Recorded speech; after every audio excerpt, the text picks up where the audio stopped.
Good morning and welcome to the National Newspaper Publishers Association's Let It Be Known.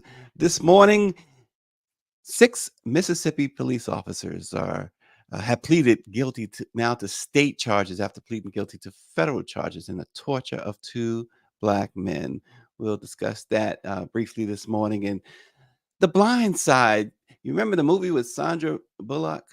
This great story about this white family taking in this young Black homeless guy child who was in foster care after foster care, et cetera, et cetera.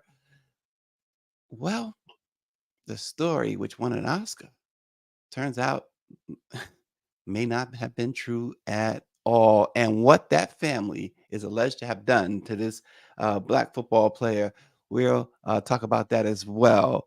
And also this morning, a special segment on mental health within the African American community. Today, we delve into a topic of paramount importance: the accessibility and cultural resonance of therapy for people of color. Recent research has shed light on a concerning disparity between the number of people of color or therapists of color and those seeking their services.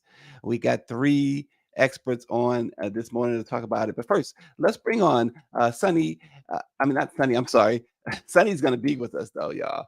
But Dr. Jeff Menzies, who is a doctor of clinical psychology. Dr. Menzies, how are you?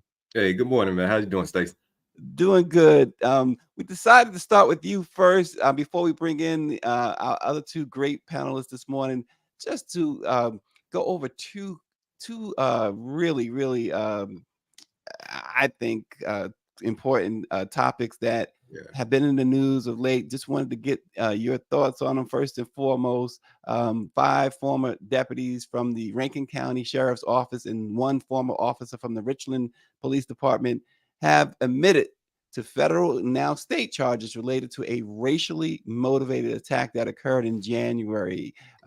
The officers are Christian Dedman, Hunter Elwood, Brett McAlpin, Jeffrey Middleton, Daniel Updike, and Joshua Hartfield, all white. And I'm pretty sure you've at least heard of this story, Dr. Menzies. The torture and sexual assault and everything else on these Black men, these 2 Black men in Mississippi, horrendous. Since we're going to talk mental health today, how does one even begin to recover from this? So we're talking about not only the man who experienced or the people, because we know about this one situation, Right. and this is truly not isolated, one, but we're talking not only about his individual recovery physically as well as psychologically, but also even this young brother in this picture right here holding a sign. The people who are exposed to this information are also being traumatized, even though they can't necessarily be formally diagnosed with PTSD because of the way they experience the trauma. But this is still trauma for the entire community. It feeds more into the ongoing trauma that Black people have when encountering police, right? Because now it's like, see, we're not crazy. See, this stuff does happen. See, I knew that cop when he pulled me over was a psychopathic killer, right? And this is what's gonna support those feelings and those insights that Black people have. And so it's going to take a lot to heal, if healing is even possible. We may never return back to normal. Well, and to your point too, so the backstory too is that the owner of the house, the landlord, is a white woman whom apparently there was some friction about whether it was a rent payment being late or just simply the fact that these 2 Black men had rented her place. These 6 officers, known as I guess the Goon Squad is what they were called. They barge into the home and for 2+ hours. In one case, one of the victims is 2 Black men victims here. They placed a gun. One of the officers placed his gun in the victim's mouth and fired the gun, severely injuring him. They called the monkey and the N word repeatedly. They poured milk and other liquids on them, forced them into the shower to get rid of evidence, to wash away evidence. They also, in one instance, attempted to use and folks, a sex toy to rape one of the men. It just went on and on, Dr. Menzies. So your point about why Black people more than just the victims, and particularly the victims are traumatized and will be traumatized, but Black people in general, they see this, and this is why we see. Is this why we see what we saw in Montgomery? So it's interesting you bring Montgomery up, but yeah. So in this case, it's also a situation of weaponizing the police, right? And so these police were weaponized. Their landlord, whoever was governing the building, called the police and sent them to attack, almost like attack dogs. And we know about situations where that happens as well. The weaponization of police. We've seen quote unquote so-called Karens calling the police, totally making up the story. Remember the woman with the dog, matter of fact, as dogs bark, with the dog in the park where the guy was bird watching. She's like, help, she's strangling her dog while calling the police and telling a bold-faced lie. But in Montgomery, I think that what we saw there was, it was like people saw an opportunity to finally fight back, to finally defend themselves. And there's so much that goes around that situation, especially the location of it. The fact that it is in Alabama, in this case, is in Mississippi. So we're talking about deep South now, further South. And so, yes, I think the tides are changing. But I want us to be very, very cautious and very, very aware that, that we should have strategic responses, and make sure that we're responding appropriately to these situations. And, appropriately could be a wide range of things, depending on who you're talking to. But self-defense and strategy and being aware is very important in situations like this. But that healing part, man, I mean, I feel so bad for not only the two brothers, especially getting shot in the mouth. I mean, this is horrendous stuff.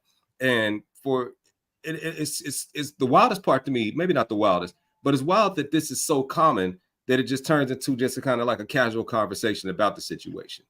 Yeah, and that's the thing too. It's so interesting because I mentioned at the top, we want to talk about these stories. And I don't know if we was on air yet when I said it, but before they get stale, this should never get stale. Right. This is a story that should have tentacles everywhere, right? Yep.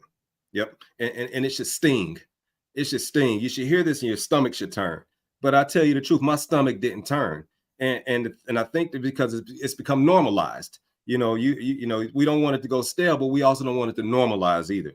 Mm-hmm. And so there's a process to where you can desensitize people, to things. And experiencing ongoing trauma does eventually desensitize you to the trauma. And so, people develop pain thresholds. People develop drinking tolerance where they have to drink more to get drunk. And so we could be developing a tolerance to our own trauma, the harming of Black minds and bodies and souls.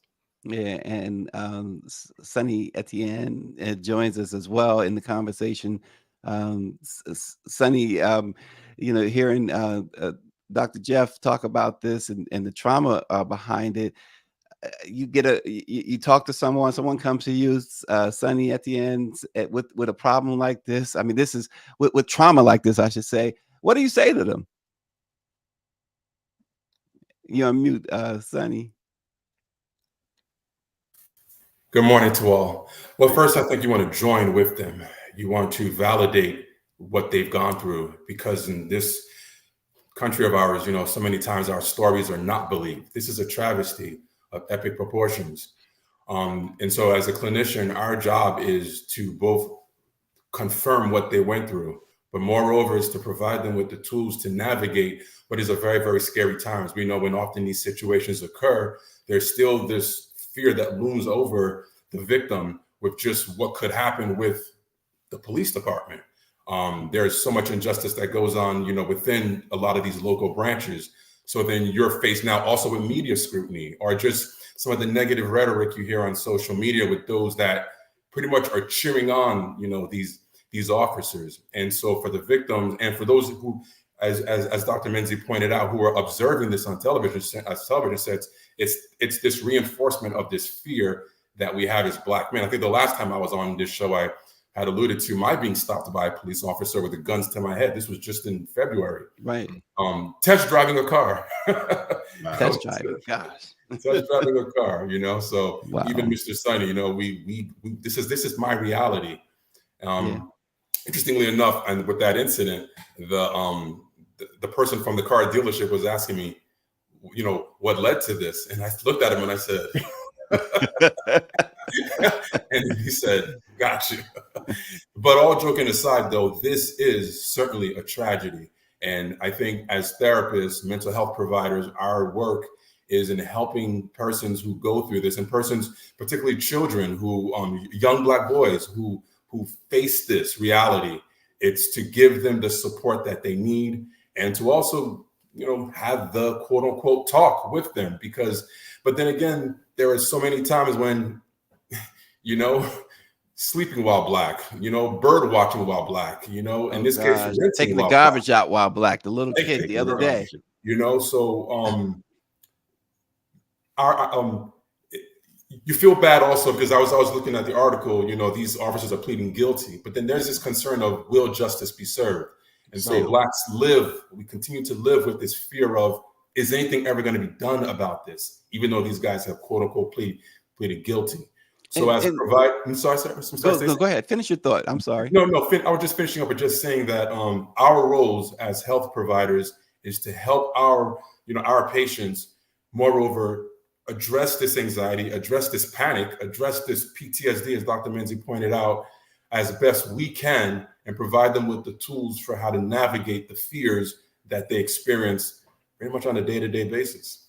Yeah, and Dr. Menzies, these guys, rightfully so, have filed I believe it was a $700 million lawsuit against the department, these officers, and some folks will say, they're going to get paid. Talk about that mentality, if you will, because you see it not just people on social media, but you go into a grocery store and you have this conversation. Oh, well, at least they're going to get paid. Right. Yeah. Those are people who don't understand and who didn't experience the physical and the psychological abuse directly. That's what that's plainly just that, and it's that. And we think that the monetary reward is winning. Right. Because we're in a society where, litigation is what it is. And people want to sue. And then, not to mention the attorneys that might be backing them.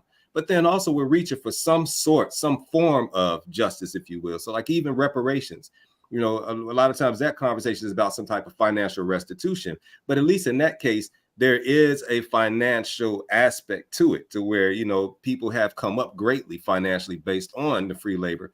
But in this situation, I think it's just picking for straws. We're looking for something, some type of reward, some type of compensation, none of which will be justice for real.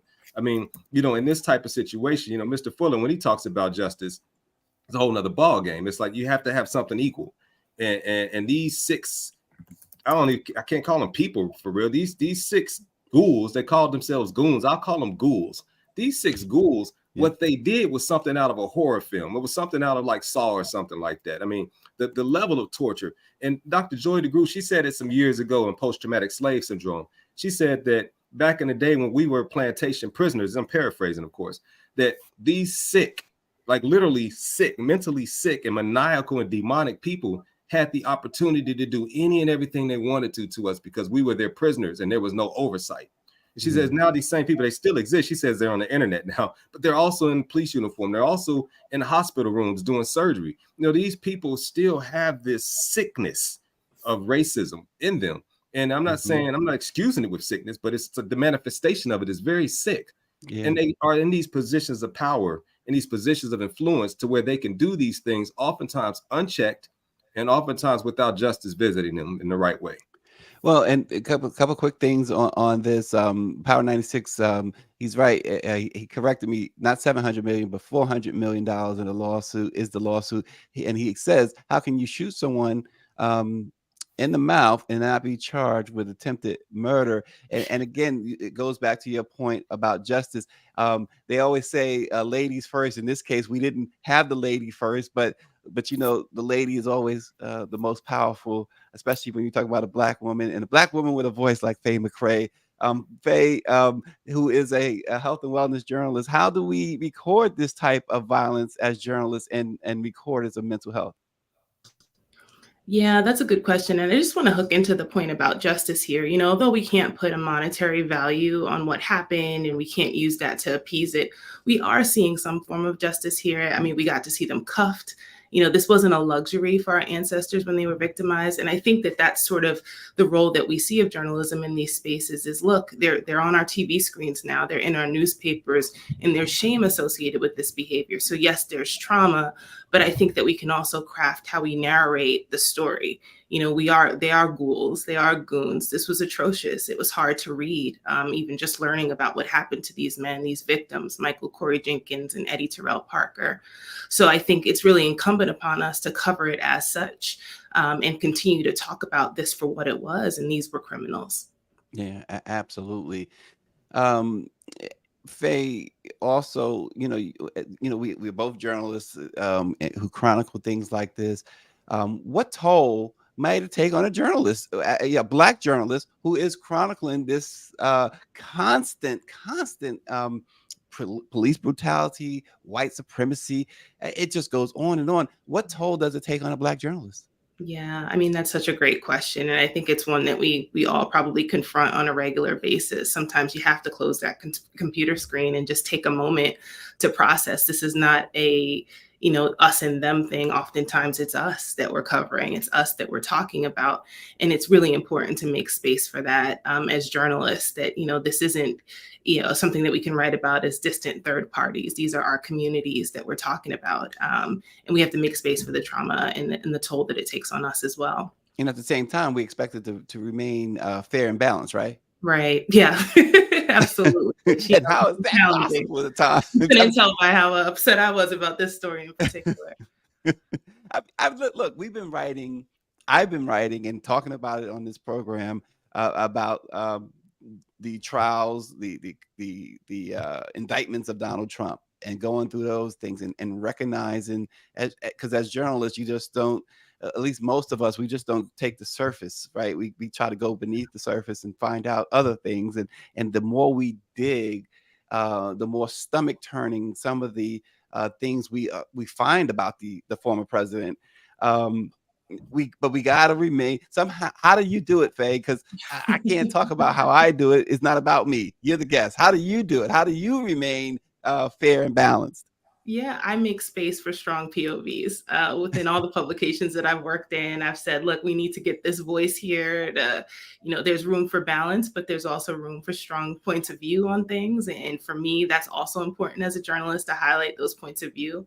I won't say which ones that I lean towards, but I will say that that is a bit cathartic for me.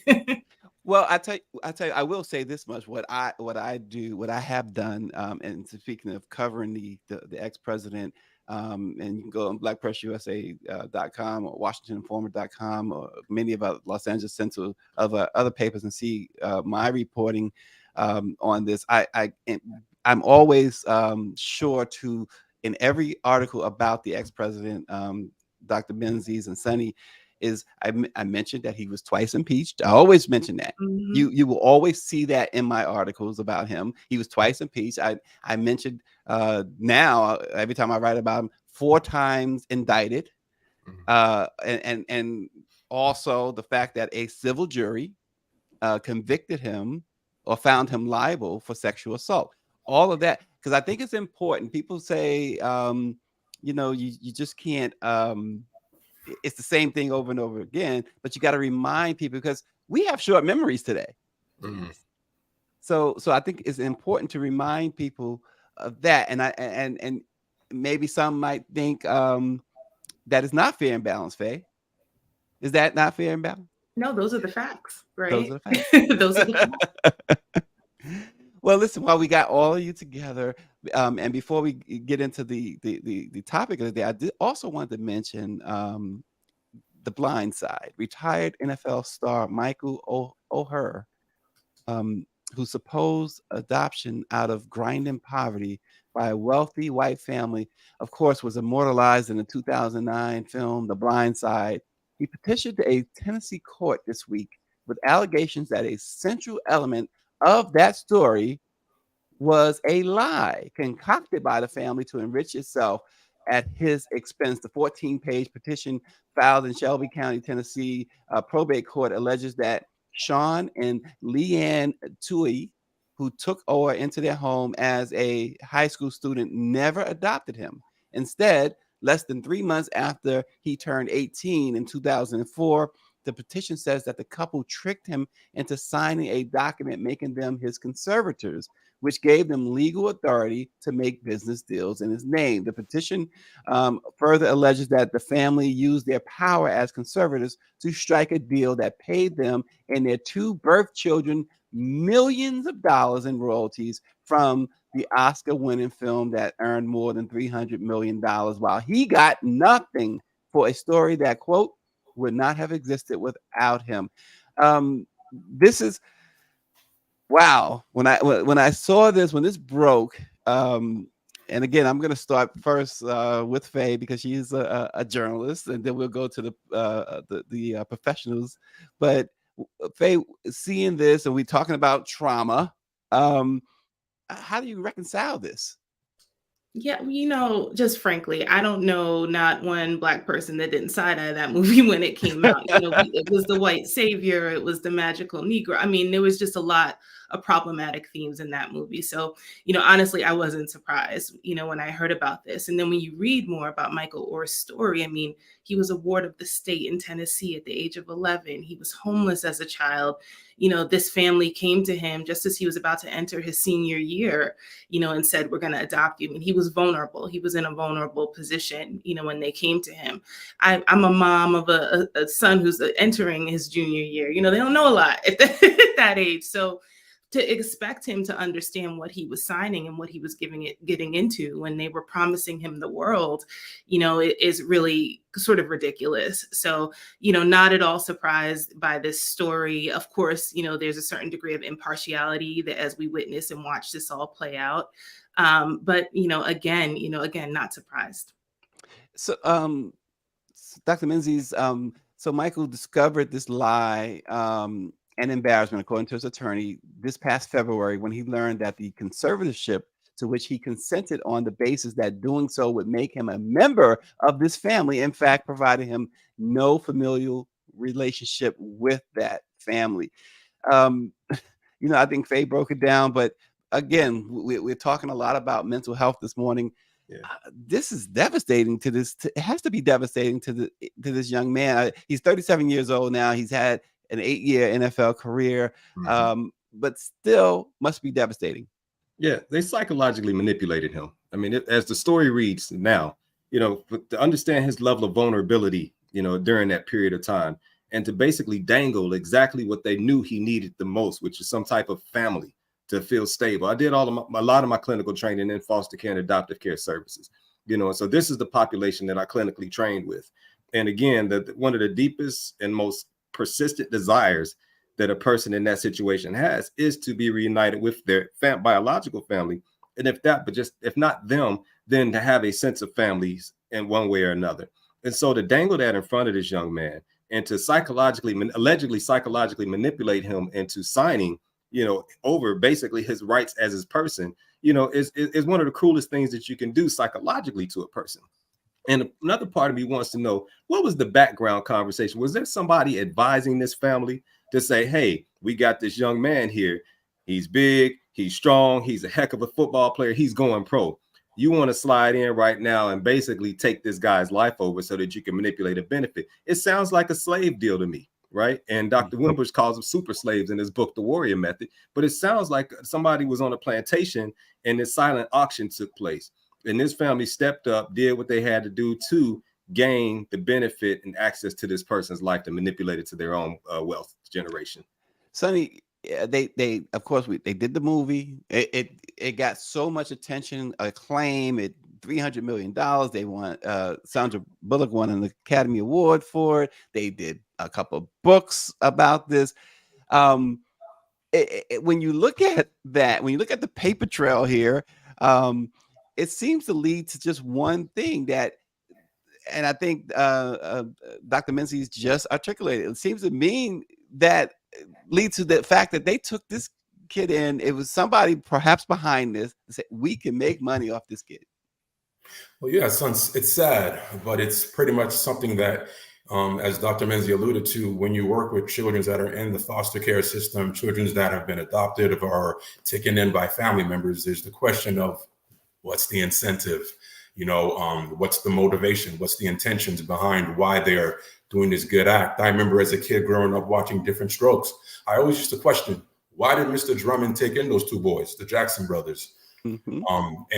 And so you have to look at, when folks are doing these kind acts, whether or not their hearts are really in the right place.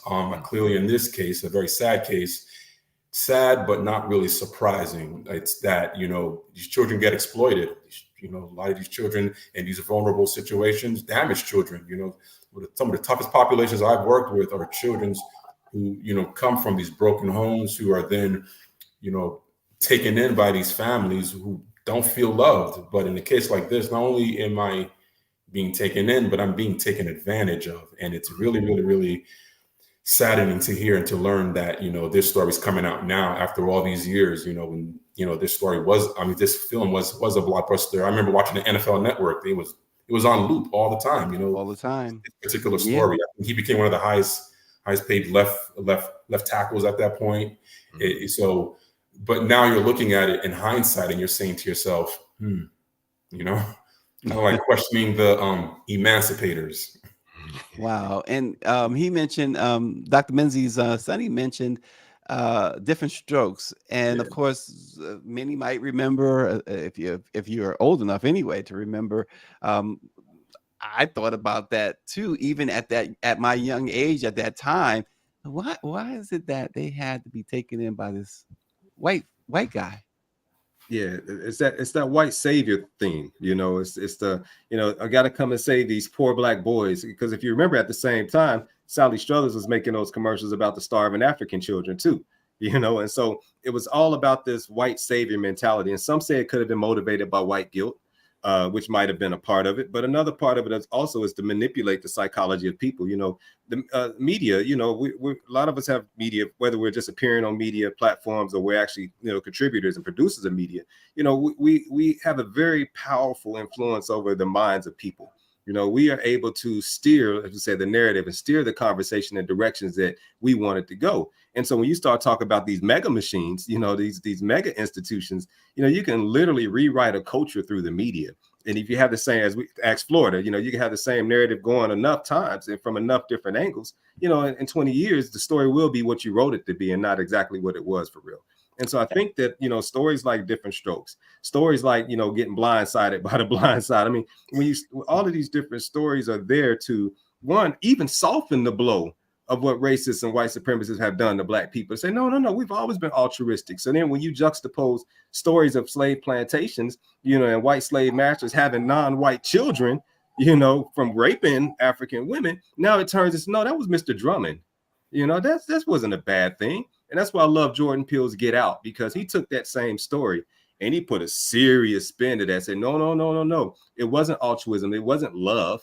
It was some deeper level of manipulation and desire that was fueling these behaviors. And you mentioned Florida, Faye. So you think about what we've been talking about so far this morning, the Mississippi situation with those goon squad, all of this, the blind side. We talked about the former president a little bit, at least I did. And then you see what's happening in Florida with the governor and this anti-woke or whatever he calls it. Even sidelining an elected district attorney who's a black woman. It's an all-out assault, Faye, on black folks from all angles. It's like it's a total war, isn't it? Absolutely. I mean, it does feel like an assault on our consciousness. And I think, as journalists, it's incumbent upon us to report it and talk about the things that are happening. But I think as consumers, we have to be okay with, stopping the scroll, closing our phone, taking a moment. It's okay. It's okay to take a moment from all this because it can be overwhelming. I think we all know folks that just kind of sit in front of CNN all day. And by the end of the day, they're enraged and, have an opinion about everything. It's not healthy. I'll definitely just defer to the experts here on this. But I think, oftentimes my organization, we encourage our users to take a break from social media, take an hour, set those limits. I think all apps have those limits, but, it's important to take breaks from, especially when the news cycle is as tough as it is right now. Yeah, it's a tough news cycle, but it's one that's never ending now, right? Dr. Menzies. All right, well, listen, this just popped up in our inbox. Jonathan Majors is now being. Okay. I don't know where that came from. But Power 96 said we should add him. Breaking news. Yeah, breaking news. That's what I thought too. Power 96, we're gonna have to add you one day soon to the broadcast. So a study published in Counseling Psychology that it found that for every 1,002 Black, Indigenous, person of color, BIPOC, across the nation's 45 largest cities, there's only one BIPOC therapist. When compared to the ratio of white individuals to white therapists, 307 to 1 white therapists are they're basically 3 times more accessible for white patients seeking white therapists. One of the study's researchers collected thousands of individual profiles from Psychology Today's therapist directory to compare therapist availability with census data for different ethnicities and languages. The bottom line is that it's 73% of mental health care workers are not people of color. And what kind of problem does that pose? And we'll start with you, Dr. Menzies. So it could be problematic on many levels. And you know, when you look at the proximity of race and culture between patient and doctor, or patient and mental health service provider, you're not talking just skin. It's not just skin deep. I mean, it goes well beyond it. We're talking about cultural competency, cultural relevancy, cultural humility. We're talking about cultural biases, right? And so, and even cultural ignorance, right?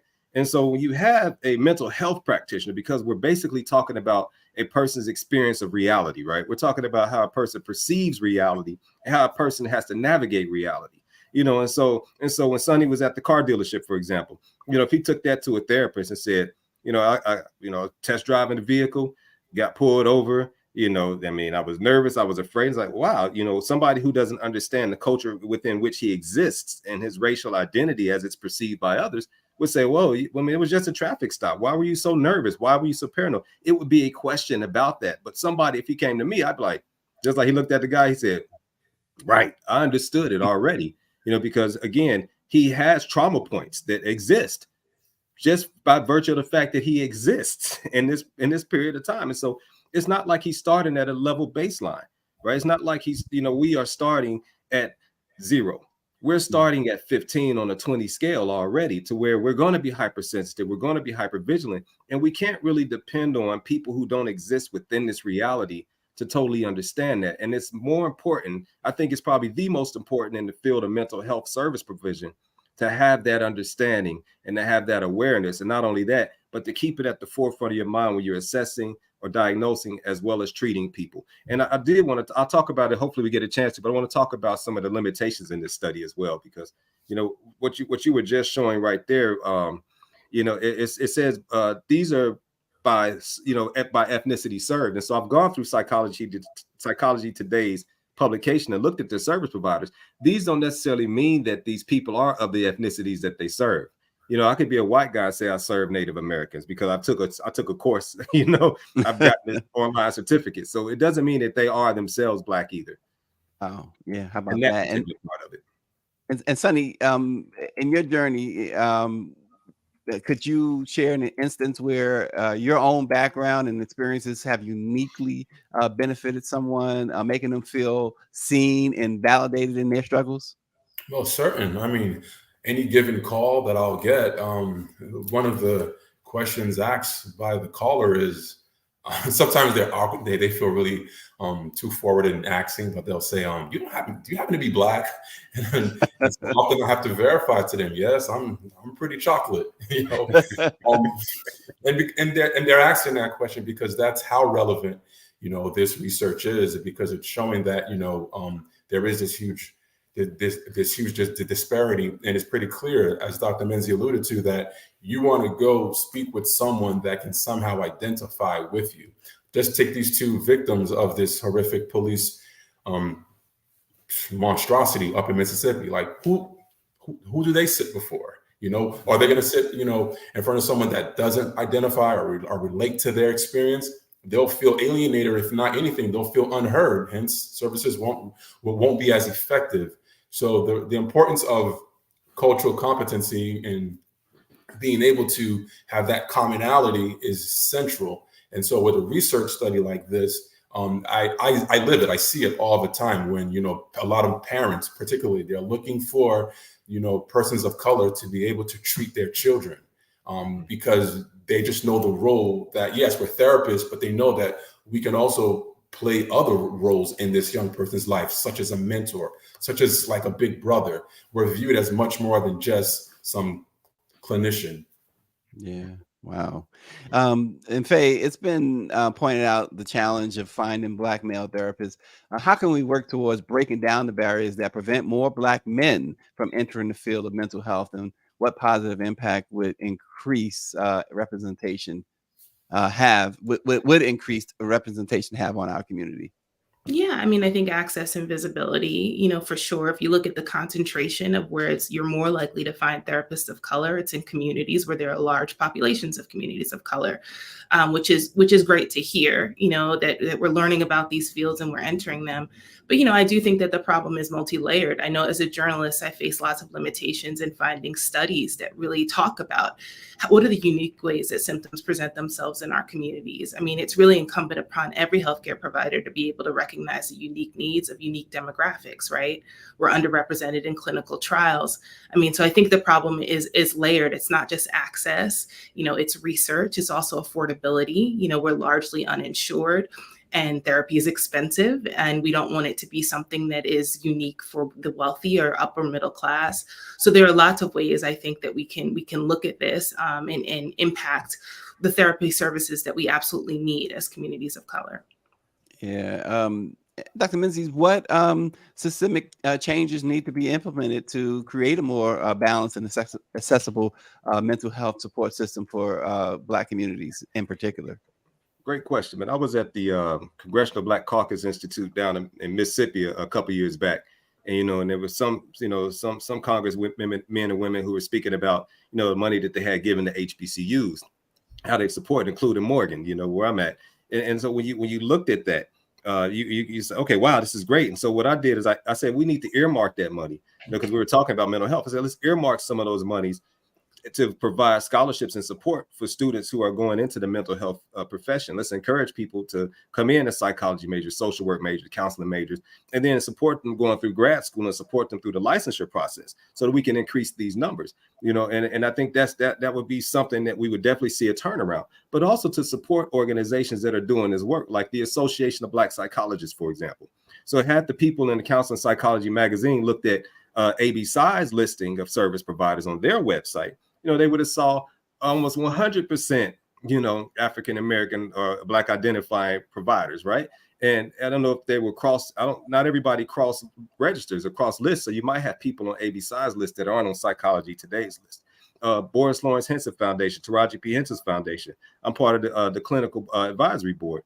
And what we do, we have this massive network of Black service providers who are not, and provide cultural competency training at the same time. And so it's not enough to just have the same skin tone and come from the same block, but you also, we need to become more culturally aware, culturally humble, and culturally competent in our own right, so, and then the other thing that we kind of talked about it briefly. I know it's a whole nother conversation, but the fact that there aren't enough Black men specifically as well. Because when you look at the demographics, it's around sex, it's 70-something% female and like 20-something% male, right? And so when you look at even that disparity, and a lot of brothers, especially when you talk about couples therapy or even, therapy when they're being forced to go through therapy, they don't feel heard, because a lot of times masculinity itself is seen as being some type of issue. And so I hear it all the time, is they feel a bias, and not only that, but then they feel that the proper response that they're being driven toward is to become more like a woman or more feminine in their approach and their response to situations. When sometimes, a brother comes to Sonny, he just needs to be able to be mad, and Sonny needs to be like, yeah, get mad, bro.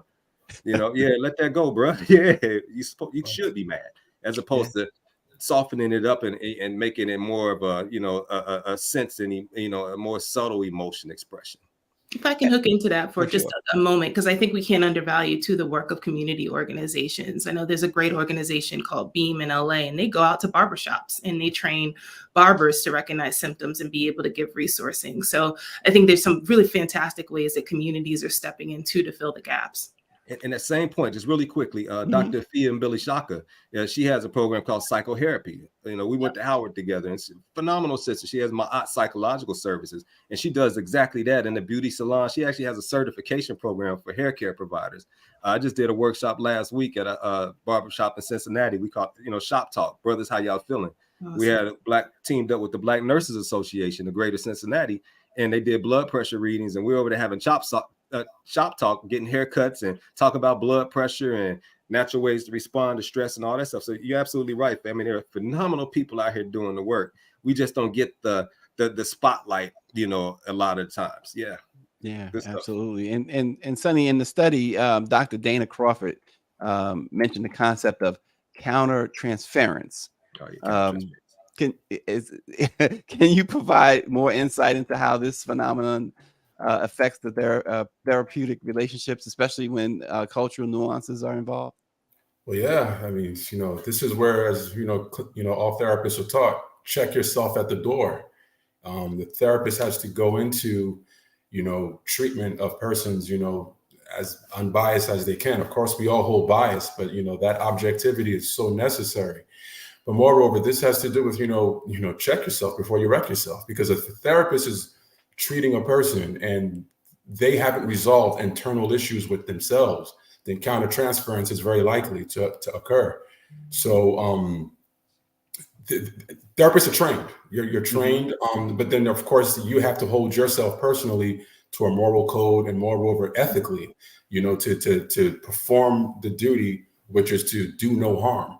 And so with therapists, it's an ongoing evolution, even for the practitioner to constantly improve and to guard against dynamics between therapist and client that would create, problems, where boundaries are crossed. And then there's what we call dual relationships, or moreover, that you end up in mistreatment, misdiagnoses. And then at that point, persons end up getting harmed in the process.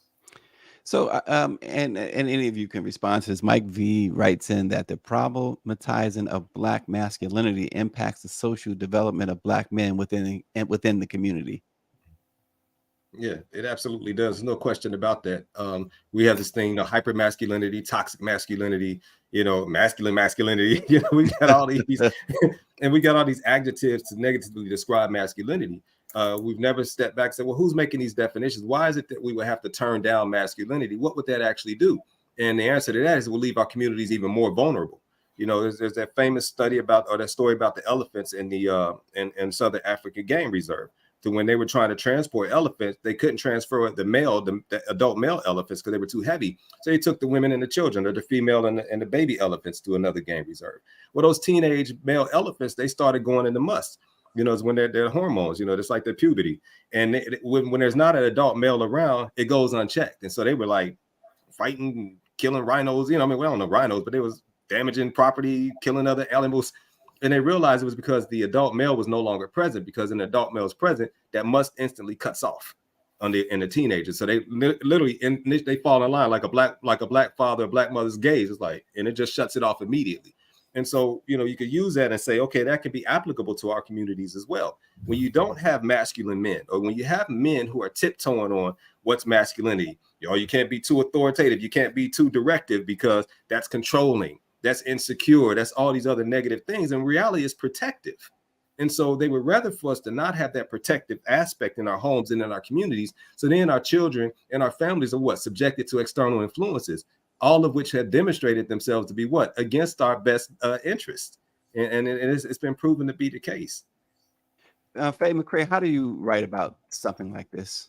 What is the important? What's the most important that we as journalists have to highlight when we see studies like this and have conversations like this? Yeah, I mean, I think it's important again to report it objectively, but at the same time, as Dr. Menzies pointed out, there are aspects of this that are a bit problematic. It's also, you don't want to get people caught in the doom of it. It's hopeless. I mean, again, there are community organizations. There are lots of people doing work in the field. I think Dr. Menzies just demonstrated why it's so important to have culturally competent therapists that understand the nuances of these issues. So I think making a gateway to resources and making a gateway to hope is really important when we report on statistics like these. And so, and going along with what Dr. Menzies said, I mean, like you said, Faye, he really hit a home run there. But what strategies, what other strategies, I should say, because I know we've talked about some, but what other strategies or initiatives do you think could help increase the representation of Black therapists in the field? Yeah, well, I know we saw kind of a rise during the pandemic and companies kind of throwing money at different causes, and there's still lots of money available for small business owners, for community organizations. So I think if you feel like you have a solution in your community, don't be afraid to look for those resources. We talk about them all the time in our content and on our sites. Again, there are all these great organizations, Health in Our Hue, Beam, OutCare if you're in the LGBTQ community. There's these great organizations that have done the research and have paved the path towards finding the resources that you need. So, I would say keep looking, because there are just great organizations doing the work to help us find these solutions to these really dire concerns of mental health in our communities. Yeah, and Sonny, we talk a lot about the stigma attached to mental health issues in the Black community in particular. Does that stigma also extend toward becoming or wanting to become a Black mental health professional? I think that could be a complicated answer, because it's probably very layered on so many different levels. I think there's a couple things that factor in. I think primarily it would be the incentives. Is this a lucrative field? Is this something that I want to get into that really is going to provide for me? That's one. So I think, and these are all my opinions, that, for example, Black men, why wouldn't therapy be an option to pursue? I think that sometimes maybe the stigma is this is a field for women, so I'm not going to go into that particular field. I know when I talk to persons, often there's been a few clients of mine, that I've talked to, and just the work that I've done with them, they've actually gone back to school to go study psychology and want to become providers. So I think the main stigma that I would look at that has prevented persons from getting into the field has been the following, and it's burnout. It's not worth it. To what else can I do with this particular degree? And so there's some limitations that come with it. A lot of folks, even think why go to school and become a therapist? I could just be a life coach, and just call it a day. Now we know what life coaching versus therapy is vastly different. However, for some persons, who, Faye mentioned earlier some of the limitations, of, not having the finances to even afford counseling. So if I'm a person, a person of color, who is looking at well, here's a community that's underserved, how am I going to get paid? So you start factoring in, whether or not this is even a career worth pursuing.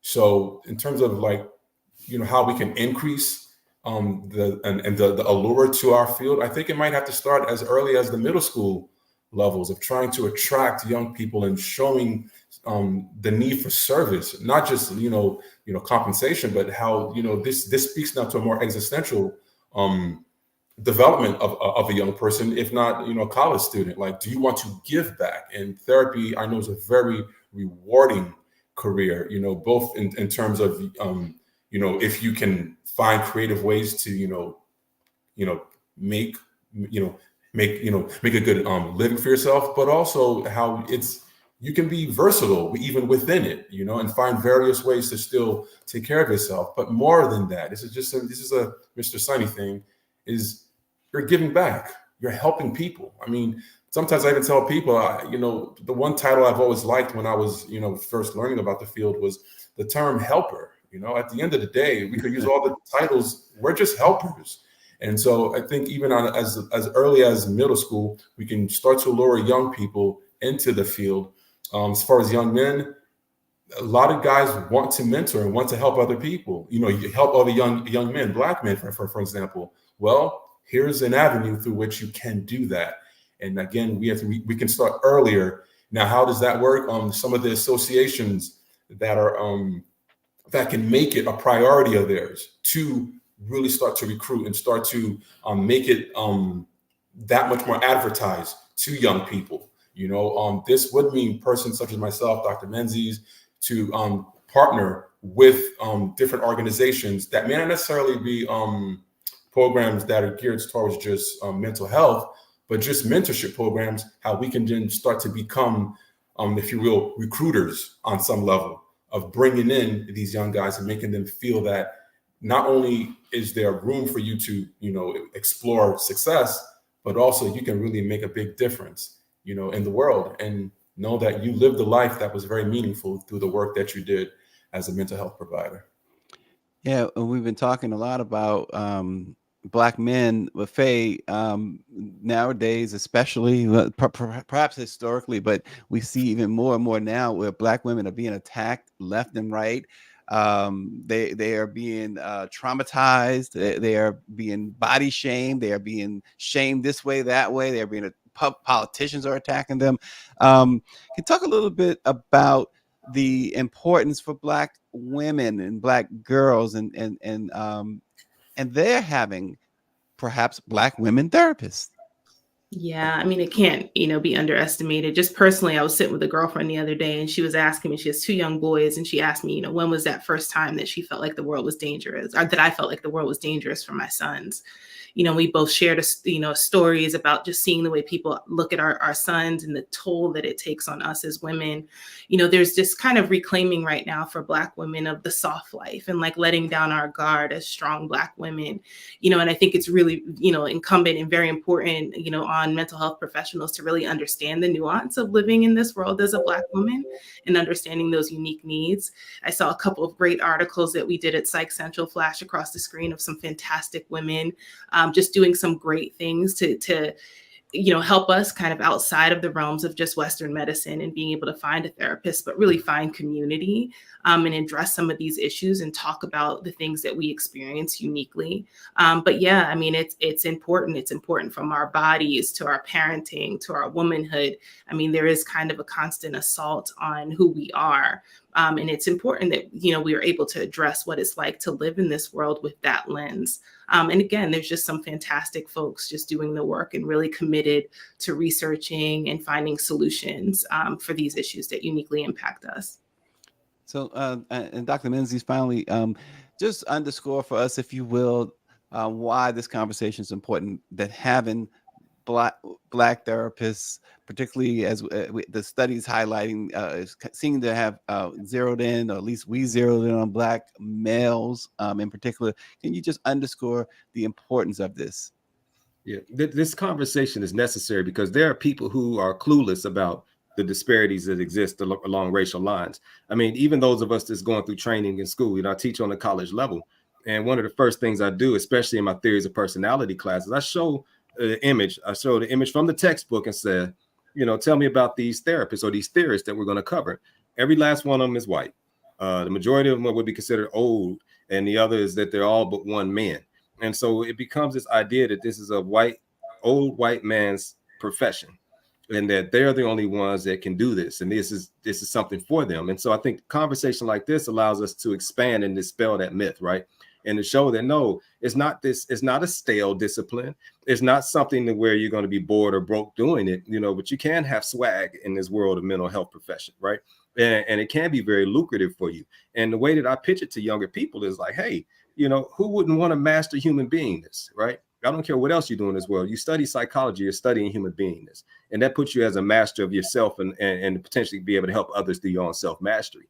And so when we understand psychology, because this is even a culturally competent way of discussing psychology, right? It's not just the stale, well, you've got psychoanalytical, you've got the humanistic approach, we got this other stuff too, right? And so when we can infuse our swag, put our own seasoning on it, and I think that's what a conversation like this does for us. It allows us to see, wow, I never thought about psychology that way. Wow, I never thought about therapy that way. let me go find me a therapist. You mean to tell me that if I go through therapy, I'm actually helping to develop and heal myself from my childhood stuff, and I can stand stronger today and be less rocked by some of this racism, less rocked and less negatively impacted by societal intrusion into my life? Oh, wow, let me get into that. And so this type of conversation is important for that and many other reasons. And I just think that the more conversation like this we can have, the more we can expose people, especially younger people, you know, to this concept of psychology, this concept of therapy, this concept of mental illness, this concept of mental healing and wellness. I think the better off we're going to be as a community, because we'll be less vulnerable to a lot of these things that are attacking us right now. And Sonny, your last thoughts on this topic before we have to close it up. Yeah, no, my final thoughts are, I love what I do. I enjoy what I do.